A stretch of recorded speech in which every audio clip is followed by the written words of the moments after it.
స్త్రీ ఆధ్యాత్మిక శక్తి అనే కార్యక్రమానికి దివ్యవాణి టీవీ ప్రేక్షకులందరికీ స్వాగతం.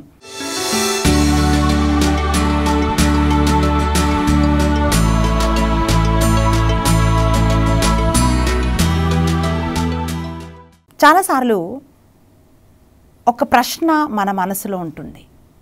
ఈ ప్రశ్న మనం వింటుంటాం కూడా. అదేంటి అంటే, ఈ వివాహ సంబంధం దేవుడే చూపించాడు, మరి వివాహమైన తర్వాత ఎందుకు వీళ్ళు విడిపోతానంటున్నారు, ఎందుకు ఈ సమస్యలు వస్తున్నాయి? ఇంకొంతమంది అంటారు, ఈ ఉద్యోగం దేవుడు దీవెనే, దేవుడే ఇచ్చాడు, అయితే ఈ ఉద్యోగంలోకి వచ్చిన తర్వాత ఎందుకు సమస్యలు వస్తున్నాయి? ఇంకొంతమంది అంటుంటారు, అక్క ఎంతో ప్రార్థన చేస్తే పుట్టిన బిడ్డ, కానీ ఈ బిడ్డ ఇప్పుడు ఎందుకు ఇట్లా చేస్తున్నాడో, ఎందుకు ఇట్లా అయిపోయాడో నాకు అర్థం కావట్లేదు. దేవుడే ఇచ్చాడక్క, ఈ బిడ్డ కొరకు తిరగని ఒక శ్రైన్ లేదు, చెయ్యని ప్రార్థన లేదు, మరి ఇప్పుడు ఎందుకు ఇలా అయిపోయింది అని అడుగుతూ ఉంటారు. ప్రిలరా, ఇటువంటి ప్రశ్నలన్నిటికీ సమాధానమే బైబిల్ నుంచి ఒక స్త్రీ జీవితము మనం చదివితే ఈ అన్ని ప్రశ్నలకు మనకు జవాబు వస్తుందండి. 2వ రాజుల గ్రంథము 4వ అధ్యాయము 8 నుండి 14 వచనాలు మనం చూస్తే ఇక్కడ 2 భాగాలు ఉన్నాయండి. ఒక స్త్రీని గురించి 2 భాగాలు మనం ధ్యానిస్తున్నాం. ఆమె షూనేము వనిత, సంపన్నురాలు, ఘనురాలు అని మనం చూస్తున్నాం. ఈమెకు చాలా డబ్బు ఉంది, అయితే ఈమెకున్న ఒక కొదవ ఏంటంటే పిల్లలు లేరు. అట్లాంటప్పుడు మనం బైబిల్లో ఏం చూస్తున్నామంటే, ప్రవక్తను ఆమె తన ఇంట చేర్చుకుంది. ఎలీషాని తన ఇంట చేర్చుకున్నప్పుడు ఆమె చేసిన అతిథి మర్యాదలకు దైవజనుడు గనక ఆయన ఆమెను దీవించాడు. ఆమెనేం దీవించాడంటే, అమ్మా వచ్చే సంవత్సరం నాటికి నువ్వు గర్భం ధరించి ఒక కుమారుడు దేవుడు నీకు అనుగ్రహిస్తాడు అన్నది. అప్పుడు ఆమె ఏమన్నదంటే, అయ్యా ఈ దీవెన నాకేమొద్దు, ఎందుకంటే నాకు అన్నీ ఉన్నాయి, డబ్బులు ఉన్నాయి, అన్నీ ఉన్నాయి, ఓకే ఇంకా నా జీవితం ఇంతే. కొంతమంది అంటుంటారండి, ఇంకా నా జీవితం అంతే, నేను అడ్జస్ట్ అయిపోయినా లైఫ్తో అంటుంటారు. ఆమె కూడా అంటుంది, నేను ఇంకా అడ్జస్ట్ అయిపోయినా, ఇంకా పిల్లలు లేరనే ఒక వాస్తవాన్ని నేను అర్థం చేసుకొని ఇంకా లైఫ్తో పాటు నేను ముందుకెళ్తున్నాను అని ఆమె ఆ ప్రవక్తతో చెప్పిందండి. కానీ ఆయన ఏమంటున్నాడంటే, అమ్మా దేవుడి కోసము, దైవజనుని కోసము, సువార్త కోసము నువ్వు చేసిన పనిని దేవుడు చూశాడు గనక నిన్ను దీవిస్తున్నాడు. వచ్చే ఏడాది నాటికి నీ కౌగిట ఒక బిడ్డుంటాడు అని ప్రవక్త దీవించాడు. ప్రిలరా, ఆ ప్రవక్త దీవెన నెరవేరింది. ఆమెకు ఒక కుమారుడు కలిగాడు. ఆ కుమారుడు పుట్టాక వాడు పెరిగి పెద్దవాడయ్యాడు అని వాక్యం తెలియజేస్తుందండి. 18వ వచనంలో మనం చూస్తున్నాం, శిశువు పెరిగి పెద్దవాడయ్యాడు. దేవుడి దీవెన ఫలించింది. ఆమె సేవ చేసింది. ఒక ప్రవక్తకి తన ఇంట్లో మేడ పైగదిలో ఆయనకి చోటిచ్చింది. దానికి దేవుడు దీవించాడు. అయితే ఈ పిల్లవాడు పెరిగి పెద్దవాడైనప్పుడు వాక్యం ఏం పలుకుతుందంటే, అతడు పొలమున కోతగ్రాన్లతో పంట కోయించు తండ్రి వద్దకు వెళ్ళెను. అది కోతకాలం. తండ్రి పని వాళ్ళని అందరినీ పెట్టి ఆ పంటను కోయిస్తూ ఉంటున్నప్పుడు తండ్రి వద్దకు ఈ బాలుడు వెళ్ళాడు. వాక్యం ఏం పలుకుతుంది అంటే, పని వాళ్ళందరూ పని చేస్తుండగా తండ్రి ఆ పని వాళ్ళని అందరినీ చూస్తూ ఉండగా ఈ బాలుడు అంటున్నాడు, నా తల పోయింది, నా తల పోయింది అని చెప్పి పిల్లరా అక్కడ పడిపోయాడు. పడిపోయినప్పుడు తండ్రి ఏం చేస్తున్నాడు అని అంటే, మీరు ఒకసారి గమనించండి, చాలా రోజుల తర్వాత ఇంకా బిడ్డలే పుట్టరు అని ఒక నిర్ధారణకు వచ్చిన తర్వాత పుట్టిన బిడ్డ. అప్పుడు తండ్రి ఏం చేయాలి? పని వాళ్ళంతా పడేసి ఆ బిడ్డ దగ్గరికి రావాలి, బిడ్డను పట్టుకొని ఇంటికి రావాలి. కానీ ఈ యజమాని, ఈ ధనవంతురాలి భర్త ఏం చేస్తున్నాడంటే, కొంతమంది పని వాళ్ళని పిలిచి, అయ్యా తలనొప్పి వస్తుందని బాబు అంటున్నాడు కనుక మీరు ఈ బాబును తల్లి దగ్గరికి తీసుకొని వెళ్ళండి అని చెప్పి తల్లి దగ్గరికి పంపించాడు. ఈరోజు ప్రియులారా, ఇదే కుటుంబాల్లో జరుగుతున్న పరిస్థితి. ఇంట్లో భర్త లేకపోతే యజమాని పనుల్లో ఉంటారు, బయటికి వెళ్ళిపోతారు. పనుల్లో ఉంటారు కాబట్టి బిడ్డల గురించి అంటే బిడ్డలని ప్రేమ లేదని కాదు, ఆలోచించరని కాదండి. స్త్రీలు ఆలోచించినంతగా వాళ్ళు వేదన చెందుతున్నంతగా సాధారణంగా పురుషులకి అంటే మామూలుగా జెంట్స్ ప్రాక్టికల్గా ఉంటారు. ఆడవాళ్ళు ఎక్కువ ఏడుస్తూ ఆలోచిస్తూ ఉంటారు. అయితే ఈయన ఏమంటున్నాడంటే కుమారుని తల్లి దగ్గరికి తీసుకెళ్ళండి, తల్లి చూసుకుంటుంది అని చెప్పి తల్లి దగ్గరికి పంపించాడు. పంపించినప్పుడు ఆ పని వాళ్ళు ఆ కుమారుణ్ణి తల్లి దగ్గరికి తీసుకొని వచ్చారు. తీసుకొచ్చినప్పుడు మనం వాక్యంలో ఏం చూస్తున్నామంటే తల్లి ఆ బిడ్డని ఒడిలో పడుకోబెట్టుకొని చూస్తూ ఉందంట. వాక్యం పలుకుతా ఉందంటే తల్లి అక్కడ బాలుడు తలవని తలంపుగా నానా నాకు తలనొప్పిగా ఉన్నది అని అరిచెను. తండ్రి ఒక సేవకుని పిలిచి బిడ్డను తల్లి వద్దకు కొనిపొమ్మనెను. సేవకుడు బాలుణ్ణి తల్లి దగ్గరికి కొని వచ్చెను. ఆమె బిడ్డను మధ్యాహ్నం వరకు ఒడిలో కూర్చోబెట్టుకొనెను. అటు తర్వాత అతడు చనిపోయెను అని మనం చూస్తున్నాం. ఆ బాలుడు ఇంటికి వచ్చాడు, తల్లి ఒడిలో కూర్చోబెట్టుకుంది, బాలుడు చనిపోయాడు. ఏం చెయ్యాలో ఈ తల్లికి అర్థం కావట్లేదు. ప్రిలరా, అప్పుడు ఈ తల్లి అంటున్న మాట ఏమిటి అంటే ఆమె తన భర్తకి ఒక కబురు పంపించింది. ఆ కబురు ఏమిటంటే అంతటా ఆమె పెనిమిటిని పిలిచి నాకు ఒక గాడిదను సేవకుడు కావలను, నేను శీఘ్రమే దైవ భక్తుని యొద్దకు వెళ్ళి వచ్చేదను అని చెప్పాను. అప్పుడు ఆమె భర్త ఏమంటున్నాడంటే భర్త ఆమెతో నీవు నేడు ప్రవక్త యొద్దకు పోనేలా, ఈ దినము విశ్రాంతి దినము కాదు, అమావాస్యయు కాదు కదా అని అనెను. ఈ వాక్యంలో 3 ప్రశ్నలు మనం వేసుకోవాలండి. అదేంటి అంటే పేతురు యేసుప్రభుతో మాట్లాడుతున్నప్పుడు ఆయన అంటున్నాడు, అయ్యా నా గురించి అందరూ ఏమనుకుంటున్నారు, అందరు వెళ్ళిపోతారు అంటున్నారు కదా, నా మాటలు కఠినంగా ఉన్నాయి అని అంటున్నారు కదా, మరి నువ్వు కూడా వెళ్ళిపోతావా అని పేతురుని అడుగుతున్నప్పుడు పేతురు ఏమంటున్నాడంటే అయ్యా నీవు నిత్య జీవపు మాటలు గలవాడవు, నేను ఎవరి యొద్దకు వెళ్తానయ్యా నేను విడిచిపెట్టి అని అంటున్నాడు. ప్రిలరా, ఈరోజు మన జీవితాల్లో కష్టాలు వచ్చినప్పుడు కన్నీళ్ళు వచ్చినప్పుడు ఎక్కడికి మనం పరిగెడుతున్నాం? మనుషుల దగ్గరికి పరిగెడతాం, లాయర్ల దగ్గరికి పరిగెడతాం, డాక్టర్స్ దగ్గరికి పరిగెత్తాం, మనుషులు ఇంకెవరైనా ఏమైనా చేస్తారు, ఇంకొంతమంది మంత్రగాళ్ళ దగ్గర కూడా పరిగెత్తారు. ఇలా రకరకాల చోట్లకి మనుషులు పరిగెడుతున్నారు. కానీ ఈ స్త్రీ ఏం నేర్పిస్తుంది అంటే ఆమె అంటూ ఉంది దైవ జనుని యొద్దకు నేను వెళ్తాను అని చెప్పి దైవ జనుని యొద్దకు వెళ్ళి ఒక తీర్మానం చేసుకుంది. అప్పుడు భర్త ఏమంటున్నాడంటే అమ్మ ఈరోజు ఆదివారం కాదు కదా, ఈరోజు అమావాస్య దినం కాదు కదా, ఈరోజు విశ్రాంతి దినం కాదు కదా అని ఆయన అంటూ ఉన్నాడు. ప్రిలరా, ఈరోజు చాలామందికి ఏంటి అంటే సీజనల్ భక్తి ఉంటుందండి.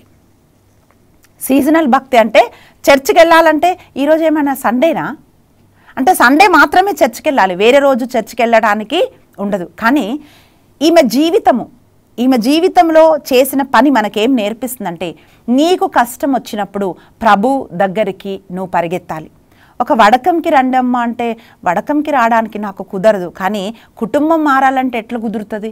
అమ్మ ప్రార్థన చెయ్యమ్మా అంటే ప్రార్థన చేయడానికి కుదరదు, మరి కుటుంబం ఎలా మారుతుంది? దేవుని సన్నిధికి రావడానికి నీకు కుదరదు, మరి నీ కుటుంబం ఎట్లా మారుతుందమ్మా?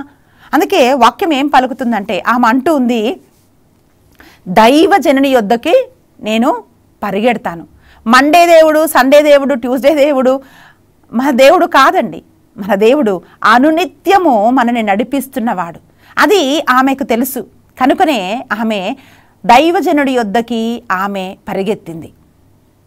ఇదే మొదటి ప్రశ్న. ఆదికాండము 35వ అధ్యాయం 1వ వచనంలో మనం చూస్తే యాకోబు కుటుంబంలో ఒక సమస్య వచ్చిందండి. కూతుర్ని ఎవరో మానభంగం చేశారు. తన కొడుకులు వెళ్ళి ఆ ఊర్లో ఉన్న వాళ్ళందరినీ చంపేశారు. భయంకరమైన గొడవలు, అలజడులు ఇవన్నిటి వస్తున్నప్పుడు అప్పుడు దేవుడు ఏం చెప్పాడంటే బేతేలులో నిన్ను దర్శించిన దేవుని యొద్దకి నువ్వు రా, దేవుని ఆలయం యొద్దకి నువ్వు రమ్మని చెప్పినప్పుడు యాకోబు తన ఇంటి వారందరితో ఏం చెప్తున్నాడంటే మిమ్మల్ని మీరు శుద్ధి చేసుకోండి, బేతేలులో నేను కలుసుకున్న దేవుని యొద్దకు మనం వెళ్దాము అని చెప్పి ఆ కుటుంబంలో సమస్యకు పరిష్కారం పొందుకోవటానికి దేవుని సన్నిధికి వెళ్ళాడు. ప్రియబిడ్డ, మొట్టమొదటిగా నీకొస్తున్న సమస్యలకు పరిష్కారం నీకెక్కడ దొరుకుతుందంటే దేవుని సన్నిధిలో పరిష్కారం దొరుకుతుంది. అందుకే ఆమె ప్రవక్త దగ్గరికి వెళ్ళడానికి ఆమె సిద్ధపడ్డది. ప్రియులారా, నేను దేవునిలోకి రావటానికి ముందు, ఈరోజు మీ ముందు నేను వాక్యం బోధించే ఒక కృప నాకు ఇచ్చాడు. కానీ దీనికి ముందు భయంకరమైన శ్రమలు నా జీవితంలో నేను అనుభవించాను. శ్రమలు వచ్చినప్పుడల్లా నేను మనుషుల దగ్గరికి పరిగెత్తలేదండి. ఒక వడకంకి వెళ్ళేదాన్ని, దేవుని సన్నిధిలో కూర్చొని ప్రార్థన చేసేదాన్ని. ప్రభా, మరి ఈ సమస్య వచ్చింది కదయ్యా, ఈ సమస్య నుంచి నన్ను నువ్వు ఎలా విడిపిస్తావు అంటున్నప్పుడు దేవుడు ఒక మార్గం నాకు చూపించేవాడు. ప్రతి ఒక్క సమస్యకు ఆయన పరిష్కారం ఇచ్చేవాడు. ఇప్పుడు కూడా ఏదైనా ఒక సమస్య వచ్చిందంటే ఆయన సన్నిధిలో కూర్చుంటాను, నేను అడుగుతాను, ప్రభా మరి ఈ సమస్య వచ్చిందయ్యా, నువ్వు ఏ దారి చూపిస్తావు ప్రభు అంటే ఆయన దారి చూపిస్తాడు.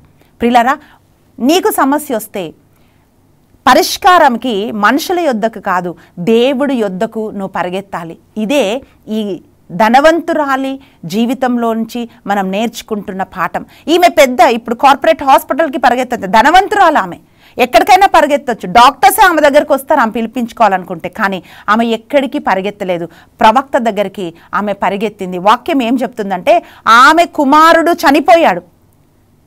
చనిపోయిన తర్వాత ఆమెకి ఎంత విశ్వాసం ఉందంటే ప్రియులారా, ఇంకా ఏముంది మొత్తం అయిపోయింది కదా అని ఆమె అనుకోవచ్చు. కానీ వాక్యం ఏం పలుకుతుందంటే ఆమెకి ఎంత నమ్మకం ఉందంటే చనిపోయిన నా కుమారుడు తిరిగి లేస్తాడు.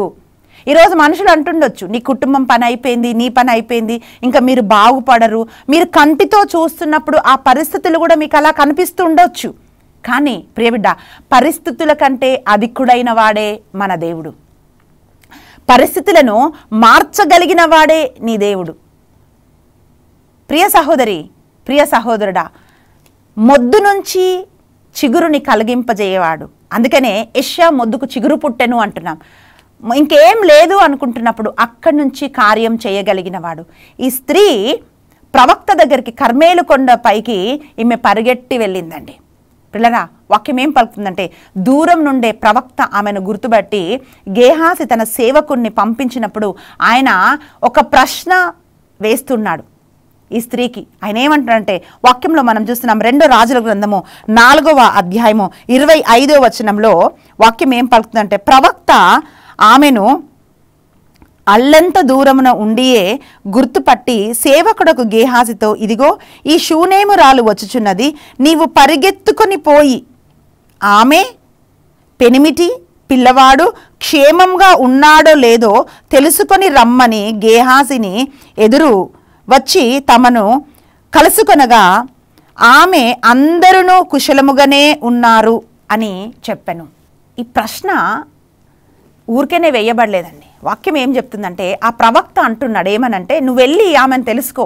3 ప్రశ్నలు, ఒక్క ప్రశ్నలో 3 ఉన్నాయి. అదేంటంటే ఆమె క్షేమమేనా, ఆమె భర్త క్షేమమేనా, ఆమె కుమారుడు క్షేమమేనా, నువ్వు వెళ్ళి కనుక్కోమన్నప్పుడు ఆమె ఏమంటుందంటే అంతా కుశలమే.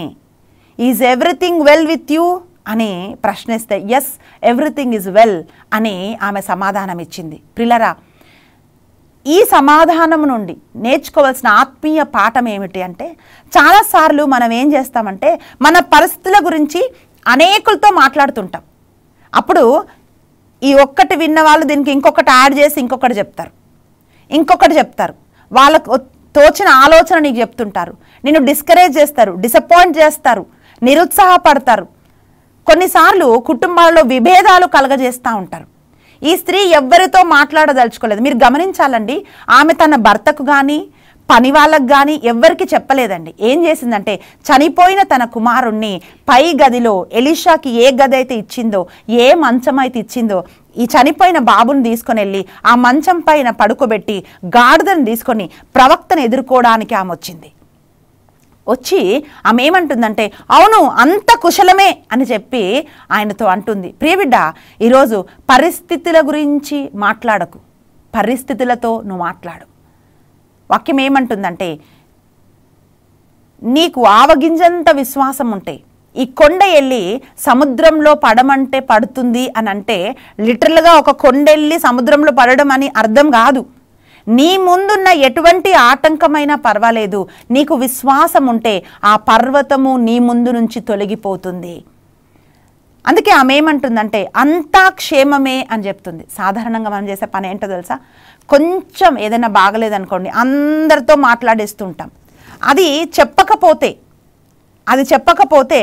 మనకి మన మనసులో మనసు ఉండదు. ఎవరికో ఒకరికి అనిపించాలి, ఎవరికో ఒకరికి చెప్పాలి. కానీ ఫెయిత్లో మెచ్యూరిటీ ఏంటో తెలుసా? నీకు ఏ సమస్య ఎప్పుడు వచ్చినా సరే నిబ్బరంగా దేవుని సన్నిధిలో కూర్చొని ప్రార్థన చేయాలి. మనుషులు నీ సమస్యలను రెట్టింపు చేస్తారు, దేవుడు నీ సమస్యను తొలగిస్తాడు. ఇదే పాఠం ఈ షూనేమురాలు ఘనురాలు మనకు నేర్పిస్తుంది. అంటే ఆమెలో ఉన్న ఆ ధైర్యం, ఆ కరేజ్ చూడండి. చనిపోయిన కొడుకును ఇంట్లో పెట్టి వెళ్ళి ఏం జవాబిస్తుందంటే గేహాజీతో అనుకుంటుంది. ఆమె ఏమనుకుంటుందంటే ఈయనకు చెప్తే ఏంటి లాభం, ఏం లాభం వస్తుందండి అందరికీ చెప్పుకుంటే, ఈయనకు చెప్తే ఏం లాభం, నేను ఆ ప్రవక్త దగ్గరికి వెళ్ళాలి, ఎవరైతే నన్ను దీవించారో. ఈరోజు నువ్వు ఎవరి దగ్గరికి వెళ్ళాలి?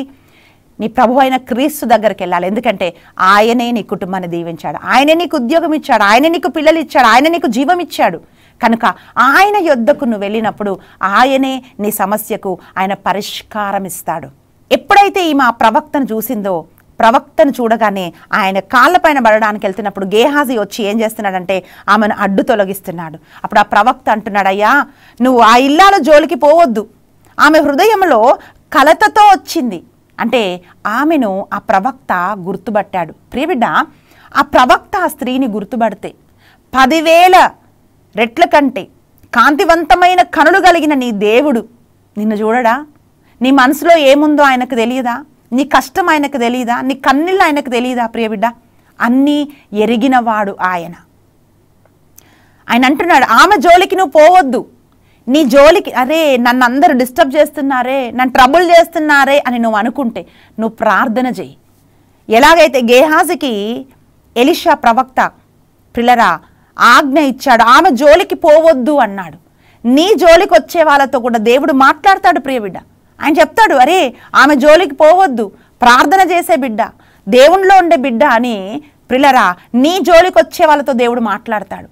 వెంటనే ఆయన ఏమంటున్నాడంటే అమ్మా ఏమైంది అన్నప్పుడు ఆమె అంటుంది, అయ్యా నీవు వచ్చి నా కుమారుడు, నేను అడగలేదు కదా ఈ కుమారుణ్ణి, నువ్వే కదా ఇచ్చావు, నీ దీవెనే కదా అని చెప్పి ఆమె అంటుంది. అప్పుడు వాక్యం ఏమంటుందంటే గేహాజీతో ఎలీషా ప్రవక్త అంటున్నాడు, ఇదిగో నా కర్ర తీసుకొని వెళ్ళి ఈ కర్రను ఆ బాలుడి మీద నువ్వు చాచు, అప్పుడు చనిపోయిన ఆ కుమారుడు తిరిగి లేస్తాడు అని చెప్పినప్పుడు ఆమె ఒక మాట చెప్తుందండి.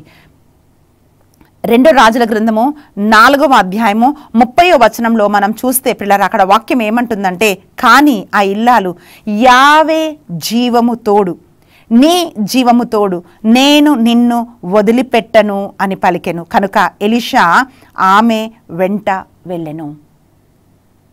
ఆమె ఏమంటుందంటే ఎంత పట్టుదల కలిగింది. ఈరోజు చాలామందికి ఆశీర్వాదం కావాలి, అభిషేకం కావాలి, కుటుంబ పరిస్థితులు మారాలి, కానీ పిల్లరా పట్టుదల ఉండదు, విసిగిపోతారు. వాక్యం పలుకుతుంది మీరు విసుగక ప్రార్థించండి అంటుంది, కానీ పట్టుదల ఉండదు. యాకోబు జీవితంలోంచి మనం నేర్చుకుంటున్నాం, తెల్లవారిపోతుంది నన్ను వదిలేయవని ఆ దూత చెప్తుంటే యాకోబు అంటున్నాడు, నీవు నన్ను దీవిస్తేనే తప్ప నేను నిన్ను విడిచిపెట్టను. ఆ దూత యాకోబు తుంటిని విరగ్గొట్టినా సరే ఆయన పాదాలు పట్టుకొని ఏమంటే నన్ను దీవిస్తేనే నిన్ను వదిలిపెడతాను. అయితే ఆ యాకోబు ఆ ప్రార్థనలో, ఆ పెనుగులాటలో పిల్లరా ఇజ్రాయేలుగా మారాడు. ఎందుకంటే పట్టుదల ఉంది ప్రార్థనలో. ప్రియబిడ్డ, ఈరోజు 1 రోజు 2 రోజులు 3 రోజులు చేస్తున్న ప్రార్థన కాదు, నీ పరిస్థితి మారేంత వరకు పట్టుదలతో నువ్వు ప్రార్థన చేయాలి. ఈ స్త్రీ మాటల్లో పట్టుదల కనిపిస్తుంది. ఆమె ఏమంటుందంటే యావే జీవము తోడు, నీ జీవము తోడు, నీవు నాతో వస్తేనే గాని, ఎంత చక్కగా చెప్తుందండి, నేను నిన్ను వదిలిపెట్టను అని పలికిందంట. అప్పుడు ఎలీషాకి ఏం అర్థమైందంటే ఈమె అందరు స్త్రీలలాగా మాట్లాడి వెళ్ళిపోయే ఒక స్త్రీ కాదు, ఈమె పట్టుదల కలిగింది అని చెప్పి ఎలీషా ఆమెతో తిరిగి వెళ్ళాడు. ప్రియబిడ్డ, దేవుడు చూస్తాడు. ఏం చూస్తాడంటే నీలో పట్టుదల ఉందా లేదా.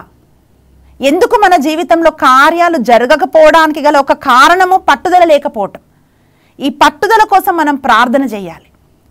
ఎలీషా ఈ స్త్రీతో తిరిగి వెళ్ళినప్పుడు వాక్యంలో మనం చూస్తున్నామండి, ఆ మేడ పైగదిలో తన మంచం పైన పడుకున్నప్పుడు ఎలీషా వెళ్ళి ఆ బాబు పైన పడుకొని వెట్ట పుట్టించగా అతనికి ఆ బాబులోకి వేడి వచ్చి 7 సార్లు తుమ్మి జీవముతో లేచాడంట.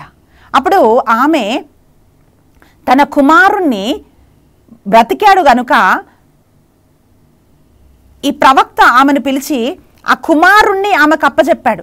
ఆయన అంటున్నాడు, అమ్మా ఇదిగో నీ కుమారుడు బ్రతికాడు అని చెప్పి చనిపోయిన ఆ కుమారుణ్ణి జీవముతో లేపి ప్రిలరా తిరిగి ఆమెకు అప్పచెప్పాడు. ఈరోజు మనం నేర్చుకుంటున్న కొన్ని ఆత్మీయ పాఠాలు ఏంటో తెలుసా? ఈ షూనేము ఘనురాలు జీవితంలోంచి మొట్టమొదటిగా నీకు ఏ సమస్య వచ్చినా సరే సమస్యల్లో నువ్వు ఎక్కడికి వెళ్ళాలి అంటే ప్రభు దగ్గరికి నువ్వు వెళ్ళాలి. రెండో పాఠం ఏంటంటే నీకు సమస్యలు వచ్చినప్పుడు మనుషులతో చెప్పుకోవడం కాదు, కానీ నీ ప్రభు దగ్గర చెప్పుకోవాలి. ప్రిలరా, ఏదైతే దేవుడి దగ్గర నుంచి పొందుకున్నావో పొందుకున్న దీవెనలో నువ్వు నిలిచి ఉండాలి అంటే ప్రార్థన చెయ్యాలి. కొంతమందికి ఏంటంటే వివాహం అయినంత వరకు ప్రార్థన, వివాహం అయితే దేవుడిని విడిచిపెడతారు. ఉద్యోగం చేసేంత వరకు ప్రార్థన, ఉద్యోగం దొరికితే దేవుడు విడిచిపెడతారు. ప్రియ బిడ్డ, అలాంటి కార్యాలు చేసినప్పుడే సమస్యలు వచ్చేదండి. అందుకే దేవుడు ఏం చెప్తున్నాడంటే ఏదైతే నువ్వు ప్రార్థనలో పొందుకుంటావో ఆ ఆశీర్వాదం నిలబడాలి అంటే అది ఎప్పుడు సస్టైన్ అవుతుంది, ఎప్పుడు ఉంటుంది అంటే నువ్వు ప్రార్థన చేసినప్పుడే నువ్వు పొందుకున్న ఆశీర్వాదం నిలిచి ఉంటుంది. దేవుడు సంబంధం చూపించాడు, వివాహం జరిగింది, ఆ వివాహం ముందుకు కొనసాగాలి అంటే ఇచ్చిన దేవుడు నీ వివాహంలో ఉండాలి కదా. ఉద్యోగం దేవుడు ఇచ్చాడు, సమస్యలు వస్తున్నాయి, మరి నీ ఉద్యోగంలో నీతో పాటు దేవుడు ఉండాలి. ప్రియబిడ్డ, నీ బిడ్డల్ని దేవుడు నడిపించాలి అంటే నీ బిడ్డల్ని రోజు ప్రార్థనలో దేవుడికి నువ్వు సమర్పించాలి. అందుకే ఈ స్త్రీ పరిగెత్తుకొని వెళ్ళింది. ఆమె అంటుంది, అయ్యా యావే జీవం తోడు, నీవు నా బిడ్డని మరణం నుండి లేపితేనే తప్ప నేను నిన్ను విడిచిపెట్టను అని అంటుంది. ఈరోజు ఎంతమంది తల్లులు ఈ వాక్యాన్ని చూస్తున్నారు? ఎంతమంది స్త్రీలు ఈ వాక్యాన్ని చూస్తున్నారు? నీ భర్త కొరకు ప్రార్థిస్తున్నావా? బిడ్డల కొరకు ప్రార్థిస్తున్నావా? పరిస్థితుల్లో భయంకరమైన స్థితిలో ఉన్నావా? వాటి కోసం నువ్వు ప్రార్థిస్తున్నావా? చేయాల్సింది ఏమిటి అంటే దేవుడు నీ జీవితంలో కార్యం చేసే అంతవరకు నువ్వు విడిచిపెట్టకుండా పట్టుదలతో నువ్వు ప్రార్థన చేయాలి.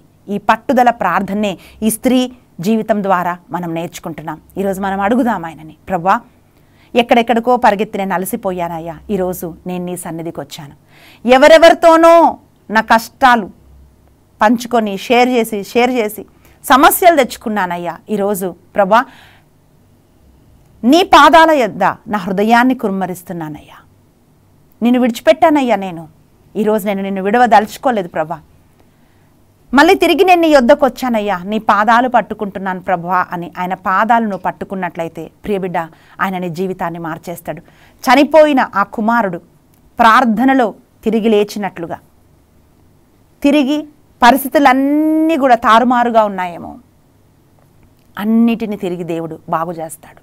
కళ్ళు మూసుకుందాం, మనం ప్రార్థన చేద్దాం. స్తోత్రము నాయన, గనుడా, పరిశుద్ధుడా, నీ పరిశుద్ధమైన నామానికి స్థితులు స్తోత్రాలు నాయన, నీకే వందనాలయ్యా. దేవుడిచ్చిన ఆశీర్వాదము నా తండ్రి అయ్యా, నీ ప్రార్థనలో నిలిచి ఉన్నప్పుడే అది ఉంటుంది నా తండ్రి. నీకు స్తోత్రములు ప్రభా. ఈరోజు ఆ ప్రార్థనాత్మను మాలో పోయండి నాయన.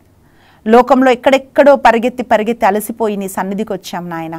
ఈరోజు నీ సన్నిధికి వచ్చిన ప్రతి బిడ్డను దీవించమని అడుగుతున్నాము నాయన. మనుషులతో మాట్లాడి అలసిపోయాం, నువ్వు మా ప్రార్థన వినేవాడివి, మొరపెడితే ఉత్తరం ఇచ్చే దేవుడవు నా తండ్రి. అవును నాయన, నిన్ను వదిలి నేను లోకంలోకి వెళ్ళిపోయాను, తిరిగి నీ వద్దకు వచ్చాను ప్రభా. ఒక్కసారి జ్ఞాపకం చేసుకో ప్రభు అంటూ మనం ప్రార్థిస్తాం. ప్రభా నీ సన్నిధిలో ఈరోజు నీ బిడ్డలు దేనికోసం ప్రార్థిస్తున్నారో నాయన, ఆ ప్రార్థనలన్నిటికీ మీరు జవాబు దయచేసి నా తండ్రి. చనిపోయిన ఆ షూనేము వనిత అయ్యా కుమారుడు తిరిగి లేచినట్లుగా నా తండ్రి ప్రతి పరిస్థితిలోంచి బిడ్డల్ని తిరిగి లేపమని అడుగుతున్నాం. నీ కార్యంలో జరిపించమని యేసుక్రీస్తు అతి బలమైన నామమున ప్రార్థించి అడిగి వేడుకుంటున్నాం తండ్రి. ఆమేన్. ప్రియులారా, ప్రతి పరిస్థితిని మార్చగలిగిన దేవుడు నీ దేవుడు కనుక కలత చెందకు, ఆయన పాదాలు పట్టుకో. ఆయన నిన్ను దీవిస్తాడు, నీ పరిస్థితులన్నిటిని మారుస్తాడు. దేవుడు మిమ్మల్ని ప్రేమిస్తూ ఉన్నాడు. God bless you.